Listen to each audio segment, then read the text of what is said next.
这是战地6里的 C4， 而这是引爆 C4 的起爆器。在战地6多人预告片里有一个小细节，当玩家引爆 C4 的时候呢，起爆器的屏幕上会显示白白2字。这有趣的小彩蛋引起不少玩家的注意。我也很好奇，起爆器上那2个大按钮是干嘛的？上面的 N 和 S 又是什么意思？于是老顾我就去查了一下现实中的原型。好家伙，还真让我给找到了。大家好，我是咕咕米老板，今天跟我一起看看游戏中的起爆器是怎么玩的。首先我们来说说战地6这款起爆器的原型来，先看图片，是不是几乎一模一样？这款现实中的引爆器是美国一家经销商销售的遥控起爆套装。根据官方产品描述这个套装是 Ideal 执法遥控起爆系统的一部分。换句话说，这就是一款军警两用的起爆器。该系统是给美国联邦执法机构开发的，它采用了 AES 加密双向通讯，可在复杂的无线环境下提供约数公里的遥控爆破能力。每个发射器可管理多台接收器，适用于各种类型的电雷管。那么起爆器上这2个大大的字母又是何意呢？虽然没找到相关的说明书但是根据常规起爆器的设置逻辑，这2个键位大概率是用来操控屏幕里的选项所使用的。红色键位应该是和发送信号、引爆炸药相关的按钮。那有细心的小伙伴就问了，游戏中这款起爆器是用侧边的手柄按压引爆 C4 的怎么跟原型不一样呢？这应该是游戏里结合了其他起爆器的架空设计的，因为这样更能直接的体现引爆的动作。那么这个手柄压发的设计又是从哪里借鉴的呢？这就要说到 M57 这款大名鼎鼎的手持起爆器了。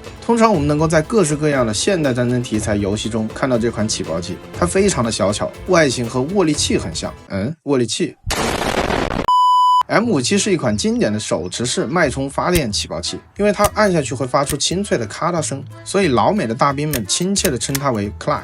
它的核心原理就是把人的动能转化成电能，你可以把它理解成一个手捏发电的装置。当你用力一握的时候，它内部精巧的杠杆机构就会直接驱动一组线圈，高速穿过永磁体的强大磁场，瞬间产生一股大约3伏的强劲电脉冲，用来引爆雷管。整个装置的设计充满了对实战需求的深刻理解。橄榄绿色的塑料外壳坚固耐用，能经受住战场的粗暴对待。侧面还有一个标志性的保险拨杆，必须先手动把它拨到开火的位置，才能按动手柄。这个简单的机械保险在紧张的环境下能够有效地防止因误触导致的灾难性后果。这个设计非常适合热带气候的越南战场，完全不用电池，意味着它不会受潮，不会过热鼓包，更不会在你最需要它的时候却没电。一套标准的 M18A1 扩建地雷系统会把 M57 起爆器、地雷本体、一卷30米长的电线和一个小巧的 M40 电路测试仪全部整齐地收纳在扩建包里，方便单兵携带部署。在越南战争中，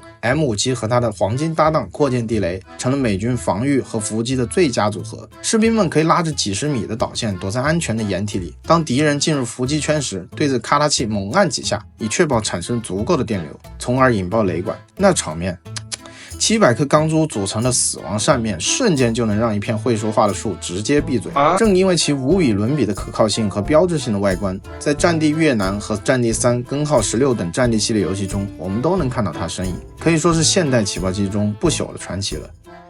其实要说更经典的遥控起爆器，可能大多数人脑海里的第一印象就是一个 T 字杆加一个方盒子。它和 M57 长得完全不一样，但它可以说是 M57 的爷爷了。虽然2种起爆器操作方式天差地别，但它们的物理原理是相同的，都是靠电磁感应来发电，只不过是实现方式不同。那么这个老派的设计又是怎么来的呢？首先，这个经典的 T 字杆造型学名叫 Blasting Machine， 它诞生于19世纪70年代，是真正意义上把爆破带入远程遥控时代的革命性产品。在它出现之前，引爆炸药基本靠勇气和运气，要么用明火直接点，相当于把脑袋憋在裤腰带上，要么就是点燃一根长长的导火索，然后撒腿就跑，时间全靠估算，跑得快目标没了，跑得慢自己没了。直到美国发明家亨利·史密斯在1878年发明出了这个磁感应爆破机，爆破工作才变得没这么危险。它的梯形手柄下面连着一根齿条，如果猛地一下把它怼到底，齿条就会带动内部的齿轮飞速旋转，从而驱动一个小型的发电机，瞬间产生足以引爆炸药的电流。这个设计简单粗暴又极其可靠，迅速的在矿山和军队中普及开来。在战地1、战地1942和战地5里，我们都能看到它的身影。虽然游戏中为了玩法简化了布线操作，但是这个经典的视觉符号完美的还原了那个时代的爆破美学。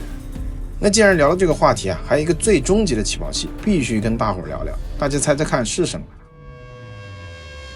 没错，就是核弹起爆器。这个终极武器的起爆器啊，和传统的起爆器有点不同。首先，核弹起爆不像传统炸药用电来引爆，它是压缩引爆。咱们以现在主流的内爆式原子弹为例，它的核心是一颗没达到临界质量的球形核材料，比如钚239。你可以把它想象成一个没捏紧的煤球，本身很稳定，要引爆它就得用常规炸药把它瞬间捏紧，达到一个超临界的状态。怎么捏呢？科学家用几十块精确计算好形状的常规炸药，像拼一个足球一样，把这个布球严丝合缝的包起来。这些炸药被称为炸药透镜。然后最关键的一步来了，这几十块炸药啊，必须在纳秒级别，也就是10亿分之1秒内同时引爆。这就好比你要用手把一个橘子从四面八方同时发力，完美的把它挤成一个点。只要有任何一点点时间差，冲击波就会歪掉，这个布球就会被像挤牙膏一样从旁边挤出去，导致核反应失败，变成一颗脏弹。为了实现这种神同步啊，科学家发明了爆炸乔斯雷管和 Crytron 这种超高速电子开关，